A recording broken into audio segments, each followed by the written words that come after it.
അത് പത്രിക തള്ളിയിരിക്കുകയാണ്. അത് ഇപ്പം നേരത്തെ പറഞ്ഞ പോലെ തന്നെ ഗൂഢാലോചനയുടെ ഭാഗമാണെന്ന് വളരെ എവിഡൻ്റ് ആണ്. കാര്യം ആദ്യം തന്നെ വേറെ ആർക്കും ഇല്ലാത്തതുപോലെ എൻ്റെ മാത്രമാണ് ഇതിൻ്റെ എല്ലാ രജിസ്ട്രേഷൻ സർട്ടിഫിക്കറ്റും എല്ലാ കാര്യങ്ങളും എടുത്തത്. വേറെ ആരുടെയും അങ്ങനെ ഒരു ഇതെടുത്തില്ല. മാത്രമല്ല ബൈലോയിൽ എവിടെയും അങ്ങനെ ഒരു കാര്യം പറയുന്നില്ല.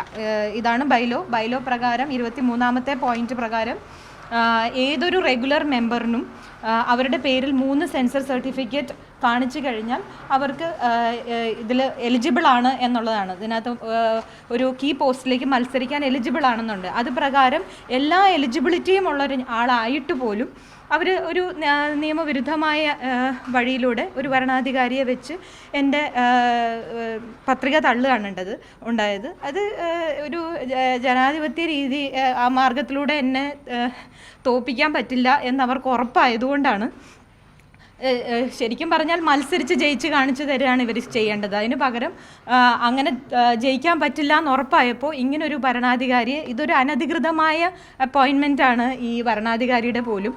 അത് ഞാൻ കോടതിയിൽ ചാലഞ്ച് ചെയ്തിട്ടുള്ളൊരു കാര്യം കൂടിയാണ്. അതിനെപ്പറ്റി ഞാൻ കൂടുതൽ പറയുന്നില്ല. പക്ഷേ ഇത് തീർത്തും മാത്രമല്ല, നിങ്ങളെല്ലാവരും ഇവിടെ കണ്ടതാണ്. അവിടെ അസോസിയേഷനിലെ ആസ്ഥാന ഗുണ്ടകളുടെ ശ്രീ സിയാദ് കോക്കറും ശ്രീ സുരേഷ് കുമാറും അവരുടെ ഗുണ്ടായിസവും നിങ്ങൾ കണ്ടതാണ്. അപ്പം ഇതാണ് പ്രൊഡ്യൂസേഴ്സ് അസോസിയേഷൻ എന്ന് എല്ലാവരും മനസ്സിലാക്കി വെക്കണം. 2 സ്ത്രീകളാണ് ഞങ്ങളൊരു നോമിനേഷൻ അവരുടെ കീ പോസ്റ്റിലേക്ക് കൊടുത്തതിന് ഞാനിവിടെ 2 സിനിമകൾ മാത്രമേ ചെയ്തിട്ടുള്ളൂ എന്ന് കേരളത്തിലെ ഒരു മലയാളികൾക്കും പറയാൻ പറ്റില്ല. കാര്യം എൻ്റെ സിനിമകൾ ഹിറ്റായിട്ടുള്ള സിനിമകൾ തന്നെ 4-5 എണ്ണം ഉണ്ട്.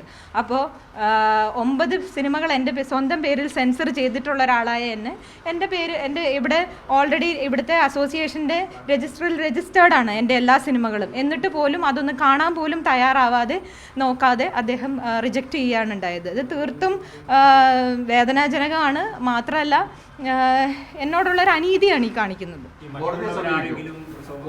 മറ്റുള്ള ആരെങ്കിലും തടസ്സവാദം ഉന്നയിക്കുന്നതിന് മുമ്പ് തന്നെ റിട്ടേണിംഗ് ഓഫീസർ തന്നെ ആ ഒരു വിഷയം ഓണാക്കുന്നതാണ് കണ്ടത്. അതെ, അതിൻ്റെ അർത്ഥം റിട്ടേണിംഗ് ഓഫീസർ അവരുടെ ആളാണ് എന്നുള്ളത് വളരെ ക്ലിയർ ആണല്ലോ അതിൽ നിന്ന്.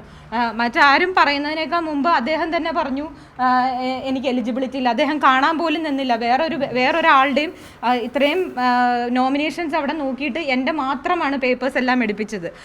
അതിൽ എനിക്ക് മാത്രമാണ് സംശയമുണ്ടോ എന്ന് ചോദിച്ചതും വേറെ ആർക്കും അങ്ങനെ ഒരു ഇതാണ്. അതിൻ്റെ അർത്ഥം തന്നെ ഇതെല്ലാം പ്രീ പ്ലാൻഡ് ആണെന്നുള്ള കാര്യമാണല്ലോ. ഞാൻ നിങ്ങളുടെ എല്ലാവരുടെയും മുന്നിൽ വെച്ച് തന്നെയാണ് അത് ചോദിച്ചതും.